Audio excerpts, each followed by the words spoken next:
Hello mga ka-wonder! Ito na ang online tripping part 2 dito sa Casa Segovia, Baliwag City, Bulacan.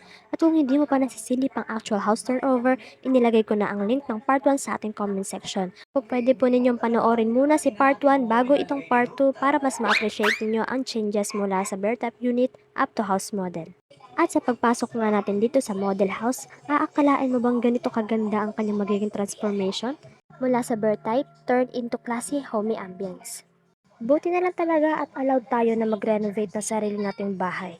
In that way kasi malaya tayo na gawin ang gusto nating design or style ng ating unit. Pwede din natin ma-maximize yung space na sakop ng ating lot area. O diba ang syala ng ating dining area? Kung tutuusin, mas lalawak pa yung space sa loob once na i-extend ang unit sa back part up to 2 meters.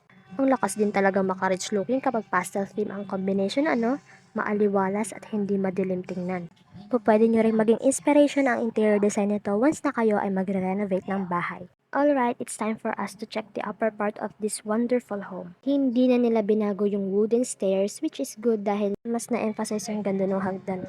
Mas pinatibay pa nila dahil sa barniz at cement na nagsusuporta sa ilalim. At pag-akit nga natin ng hagdan, unang bubungad sa atin ang master's bedroom.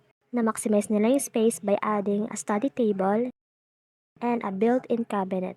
Mas advisable na built-in kaysa sa buo na para saktuhan yung laki. And ito naman ang favorite part ko sa bahay na ito dahil kung ako ang titira dito, malamang dito ako palagi nakatambay. Mas feel na feel ang pag-aaral dito dahil nakahiwalay si bedroom sa study room. Pwede din gawing mini office lalo na kung work from home ang setup. Ang huling kwarto naman ay provision for kids room na maximize nila yung space by adding a mini double deck na perfect for your toddlers. Kahit made of wood itong mini deck, hindi siya nagko-contradict sa theme kagaya ng wooden stairs kanina. Bukod doon, mapapansin din ang pagka-sophisticated ng pagkakagawa. Bagay na bagay sa malilikot na mga bata.